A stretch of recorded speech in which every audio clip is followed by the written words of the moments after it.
Welcome back to Dave's Movie Diary. I'm Dave. Obviously, this is where I revisit films and look at them through the lens of who I am now. I watched American Honey from 2016, probably a couple of years after it came out, and thought it was fantastic. Watching it again this time, I found myself reacting to it in a slightly different way. The film's about young people who seem to have almost no idea what tomorrow is going to bring. Traveling around America, sleep wherever they can, drink, party, fall in and out of love, get into trouble, take enormous risks, living in the moment. And watching it now, the paramount thing that springs into my mind is that I feel about 1,000,000 years old watching this movie. Not because I didn't understand them, but just because their entire way of living seems so far removed from where I am in life now. Why did I come back to this one? Like I said, I loved it the first time it came out. Hadn't seen it since. But one of the things I've noticed since doing these podcasts the last 3.5 months is that when I'm watching a film specifically to talk about it afterwards, it's like my senses seem to be tuned to about 150%. And I'm looking much more closely at performances and noticing little details and thinking about what characters are doing and why. So sometimes a film I've already enjoyed just becomes that bit more interesting on a rewatch. First major observation I had was that the film immediately reminded me of Andrea Arnold's previous film, Fish Tank, which I've also covered in an earlier pod. Obvious similarities about a young woman, focusing on a young woman as a main character who's in difficult socioeconomic circumstances, limited opportunities, though she's got a strong personality and kind of a streetwise intelligence, but she's trapped in an environment and yearning for something different, and an opportunity suddenly appears.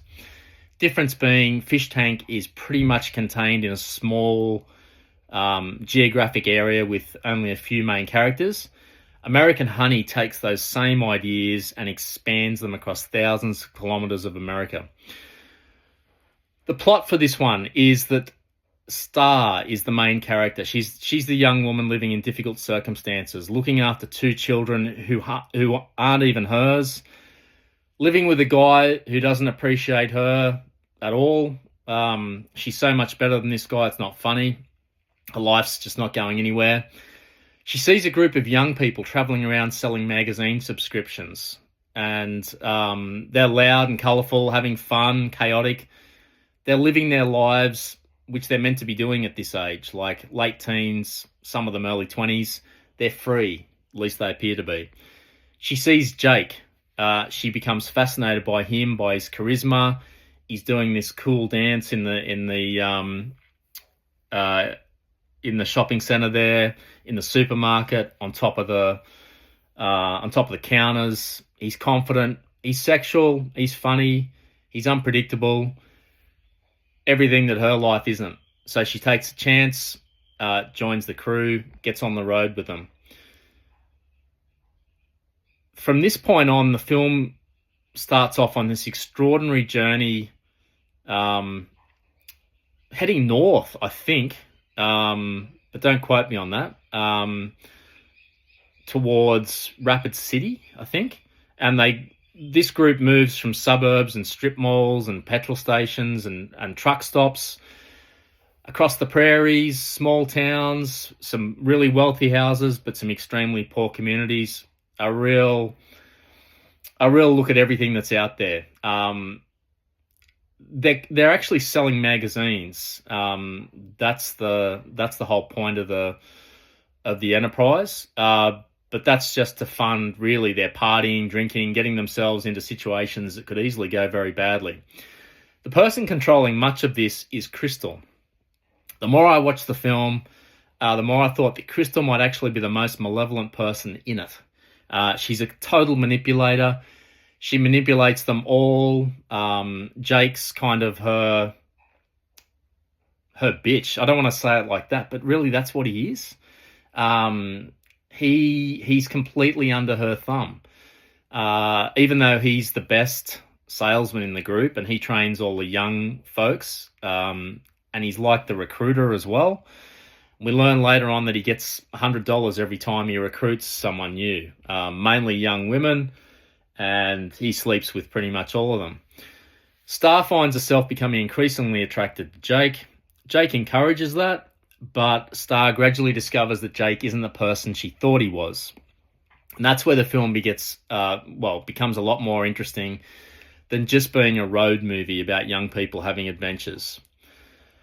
So there's actually not a huge amount of traditional plot in this one. It's really the journey that's the interesting part. And we're basically sitting in the back of the van watching these people. And I really like that. Just moving through America with them, bird's eye view. 1 minute it's funny, then it's sexy, then it's frightening, heartbreaking. There's always something completely unexpected happening. That's the whole point of these journeys. And then they're back in the van again, hitting a new town, a new city, trying to make money, of which they get about 20%. The rest seems to go to Crystal. I love the contrast between all these endless freeways, with the oil derricks, the strip malls, the enormous houses, and then some completely deserted areas with some desperately poor communities. The overall sense was that, probably just like Australia, it feels like America just goes on forever. Andrea Arnold, I think American Honey is a much more interesting watch if you've already seen Fish Tank, because that was a real breakout movie in 2009. She'd made another film called Red Road in 2006, which I haven't seen. And then she made a few other things in between, but then American Honey in 2016. And then a bit of TV with Big Little Lies, which had a pretty big success for her there. I Love Dick. That's another pretty cool show with Kevin Bacon, I think it was. That wasn't bad. I haven't seen the other things that she's made, but what I think she's really good at is understanding young people, but young people who are struggling and trapped, a bit angry, a bit desperate, sexually curious, impulsive, and ambitious. But she doesn't judge them. She just watches them and lets us, I guess, do the judging. Definite comparisons between Katie Jarvis's Mia in Fish Tank and Star in this film. Basically feel like variations on the same idea to me. But Mia felt a lot more trapped to me, slightly younger, whereas Star is running. Star gets out there and really kicks ahead and learns a lot of lessons. Not that Mia doesn't, but I feel like Star progresses, and that was a really interesting difference. One of the other extraordinary things about American Honey is how authentic all the characters feel. And to me, they didn't feel like actors pretending to be young people. It just felt like I was watching these real young people going around. Apparently, the cast did include a mixture of professional actors, but a lot of folks who hadn't acted before. And she found a lot of the young performers through street casting. And that makes sense, especially when you see some of them, like Corey, for example, or some of the young girls. They really look like they've been on the street. Apart from Sasha Lane, Shia LaBeouf, Riley Keough, the rest, to me, looked mainly like these street performers. They all feel like individuals, not just background characters. Everybody's got their personality and their own little hook, their own little thing that they do. Just extraordinary how she's directed this motley crew of folks to put out this finished product that is, frankly, stupendous. Sasha Lane as Star. This is the Katie Jarvis of this film. She's extraordinary. Doesn't put a foot wrong. Just completely natural, because it's a first gig, I guess, partly. partly because the script's so good, the directing's so good. It's not the first time round for Andrea Arnold to be doing this, but it's incredible that Arnold spotted Sasha Lane while she was on spring break, and then cast her as Star. And I can understand why she did, because she doesn't look like someone acting or performing, just being, living in the moment. And I like the personality of Star because she's not a victim. She's intelligent. She's very capable. She makes her own decisions that, really independent. A bit stubborn too, but compassionate and willing to take risks. I love the first scene where she's paired up with Shia's character Jake, and they're in this well-to-do lady's house, and Jake's spinning this story about how they need the money to send disadvantaged kids like him to college. And the woman says, "What do you want to study?" And he says, "Political science." She laughs as though to say, well, how could that be the case? Star then drops the pretense, doesn't want to go along with the story, and gets angry and says to the woman, "Why'd you laugh? Why is that?" And Jake keeps on trying to rekindle the story so he can get the sale. But it's too late. Star's natural feelings come out, and she tells the woman off, and then they get kicked out of the house, don't get the sale. Jake's initially a little bit angry, but he respects her for it, and that kind of boosts their relationship as well. But Star also learns that sometimes you've got to play the game if you want to survive. Not sure she ever really gets the lesson, to be honest. She finds other ways to make money as the film goes on. I love the way, though, that she acts towards the end of the film. They get dropped off in this really desperate community because Crystal thinks that... Crystal, by the way, is a great reader of the human condition and that streetwise understanding of how people think and react. She always gives them these little tips when she drops them off. She thinks that the people in the poor community are going to sympathise with poor kids, so she dresses them down. She hands out these op-shop clothes, and they go off. But Star comes across this situation of these three young kids living in terrible circumstances. The mum's strung out, wanders out towards the end of the visit, and just falls asleep or is just strung out with the drug paraphernalia there. There's nothing in the fridge. These kids offer her some Mountain Dew, and they've got manners. That's even more heartbreaking. These kids are polite, they're intelligent, they just haven't got a hope. So Star goes out and uses the money to buy just normal groceries and takes them back. Beautiful little moment because she doesn't have to do it. It just tells me a lot about who this character is and how smart this script is. Sasha Lane went on to do quite a few other things, but I haven't seen any of them, to be honest. She's done another 20 or so things, but I'm going to look at a few more of those and see if they're worth watching, because she's just such a distinctive looking actress and a lot of natural talent there. So I'm surprised that she's gone on to things like Twisters or The Crowded Room, though. They're more sort of broad Netflix kind of things, but I guess most actors do that. Shia, Jake's fascinating because he's incredibly charismatic, and I get why Star falls for him, because he makes life seem exciting. There's always something going on. He's living in the moment, and he's willing to do things that other people aren't. I reckon he's the sort of guy that if you hang around him and you feel alive. But there's another side to him, and eventually Star realises that Jake doesn't necessarily care about people in the same way that she does, or that she thought he does. And that's a huge moment for her, a coming-of-age experience. But Shia completely commits to this role, as he typically does, goes all the way, no safety net.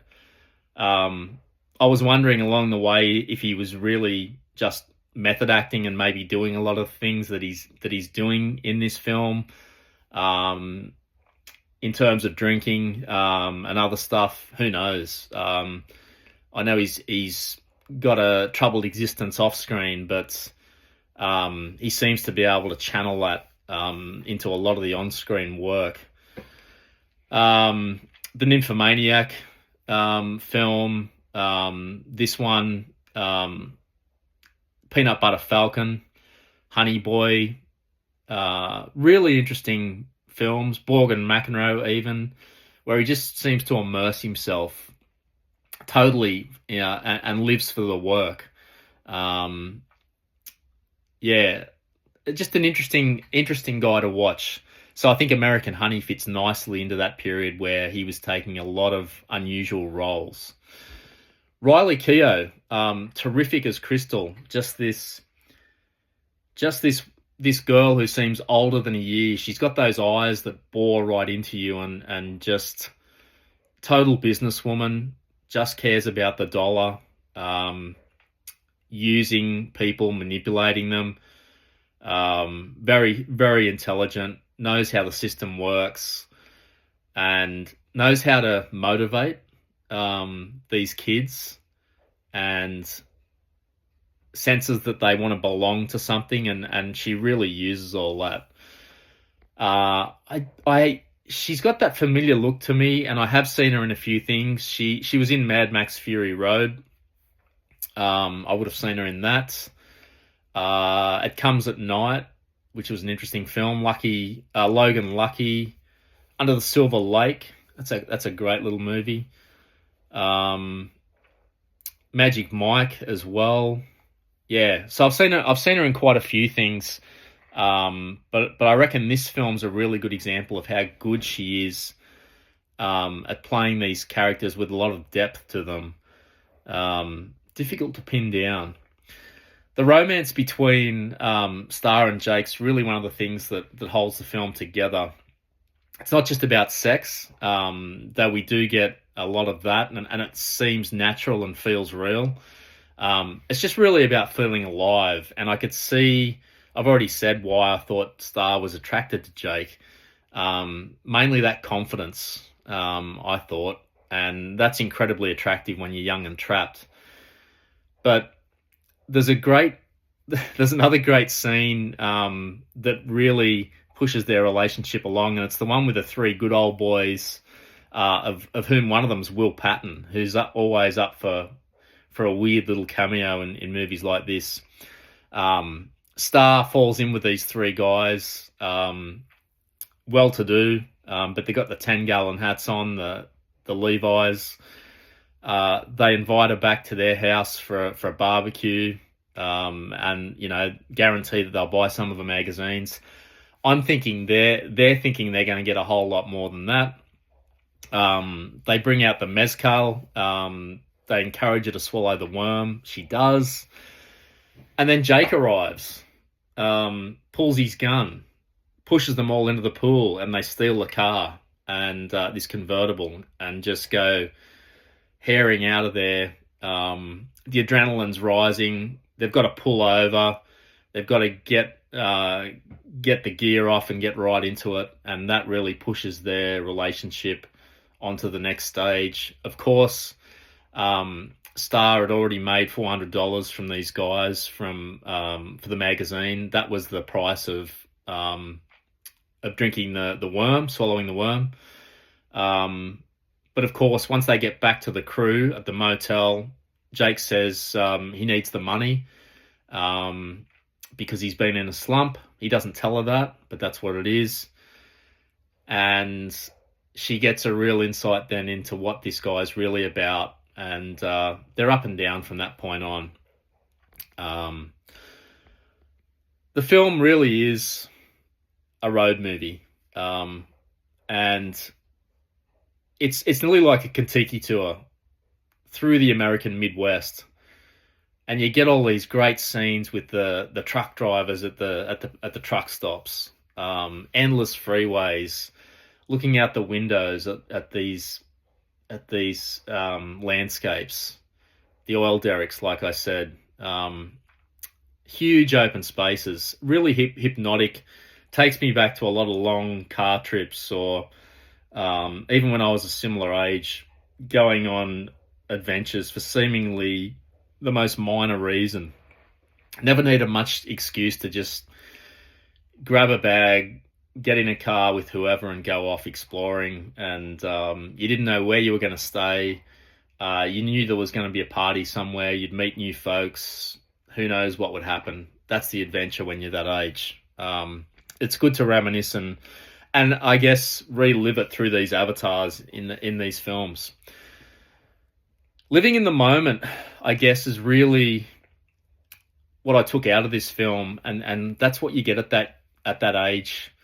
My biggest reaction was I guess waiting for something bad to happen. That's just my expectation now, being middle-aged and soft, I suppose. When you're young, like these guys, they're putting themselves in these dangerous situations constantly, not thinking about the risks. You're taking drugs, you're getting into strangers' cars, you're drinking crazy stuff, mixing everything. These folks are breaking into places, sleeping wherever they can with whoever they can, trusting people that they barely know. And yeah, I'm just sitting there thinking something bad's going to happen, something bad's going to happen. And then I started thinking about myself, where I am now. But is that actually the film, or is that me? Am I projecting my own sheltered existence onto these people? Being, middle-aged and past all this, and wondering what life's got left for me, I suppose. I'm all about now planning and reducing risk and eating right, building a solid base, planning for 5 or 10 years down the track and protecting what I've already got. These folks are really doing the exact opposite, living for the moment, living for today. Who cares about tomorrow? And that's where I felt about 1,000,000 years old. And that's when I start to think, who's got the better life? Yeah, I'm comfortable now. I don't have to worry about financial stuff. But is that living? Yes, I know it's living, but maybe there's something in between about still finding that excitement somehow. I guess that's what middle age does to you. It's really a movie about freedom, isn't it? It's just that freedom, or the idea of freedom. These kids think they're free. They're actually working for someone, Crystal, who's making money from them. But they're traveling, they're having experiences, they're learning about life. They're being manipulated by Star and by each other at times. But that's kind of what that age is all about, that late teens, early 20s.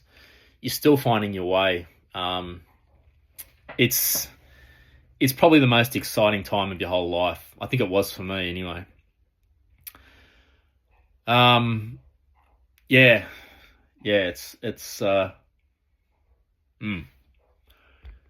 move on. Lots of things work for me with this film. Those three main performances are spot on. The two more established stars in Shia and Riley Keough are perfectly cast, so believable. Sasha Lane, just like Katie Jarvis in Fish Tank, breakout performance. She's just got a slightly different look about her too, which I really resonated with. It really works for me.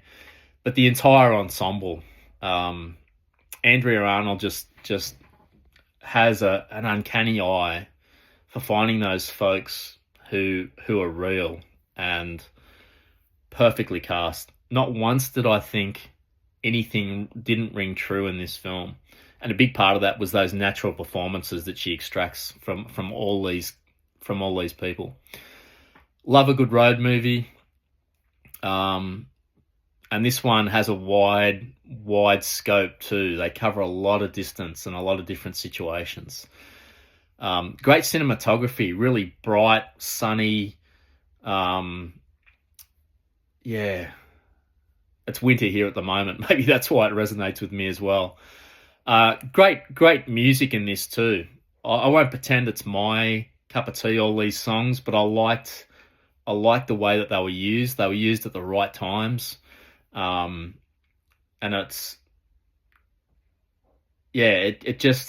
it felt real that these characters would be into that kind of music as well, mainly hip hop. A lot of emotional honesty. That's the main thing that really works for me. It's 2.5 hours plus, this one. I think it's about 163 minutes all up. It never drags for me. But I'm Gen X, so I'm kind of used to long concentration. I'm used to concentrating for long periods of time. A lot of younger folks aren't, which is a shame, because they're probably the main audience that this film's pitched at. So a lot of folks might see the running time and not even dip into this. There's a lot of depressing moments too, where freedom isn't always freedom. But I like that. I like that up and down and the gut punch now and then. I just like feeling something from these kind of movies, so that really works for me. The rewatch was even better than the first time. But even another 8 years down the track, I was so much more conscious of the age difference between me and these characters. And I know that if I'd seen this when I was their age, I would have thought, that's freedom, I should do this. Now I'll look at it and think that's terrifying. It's just one of the benefits of getting older. I've changed, I guess. Oh, yeah, well, I have. I could see myself doing a lot of the things that these characters do. I do think this is a date film. Plenty of hot scenes, attractive young folks, a lot of passion, a lot of danger, that feeling of being alive in the moment. Pretty good combination for a date film, I'd say. The sex scenes aren't gratuitous. They're just real. They feel real. They feel connected to the characters. So I'd say, yep. Not a hangover film. It's too long. Some of it's really a downer. And if you're feeling miserable after a big night, it might be too close to home. I'm not sure traveling around America with a bunch of desperate young people is going to improve things. It's a watch alone as well.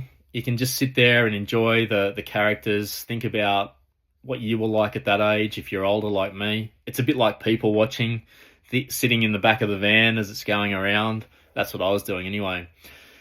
So this film got even better for me on the second viewing. And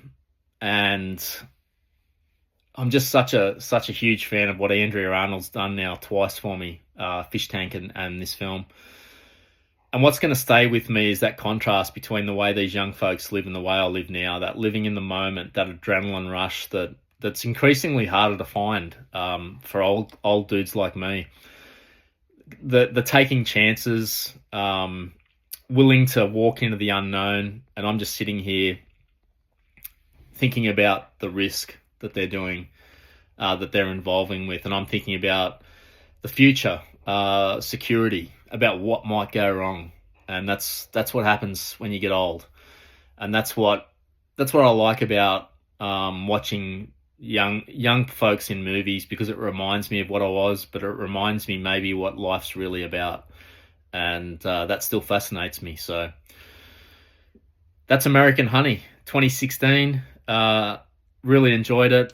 Check it out if you can. It's on streaming platforms from time to time, so highly recommend you take a look. As always, thanks for tuning in. See you next time.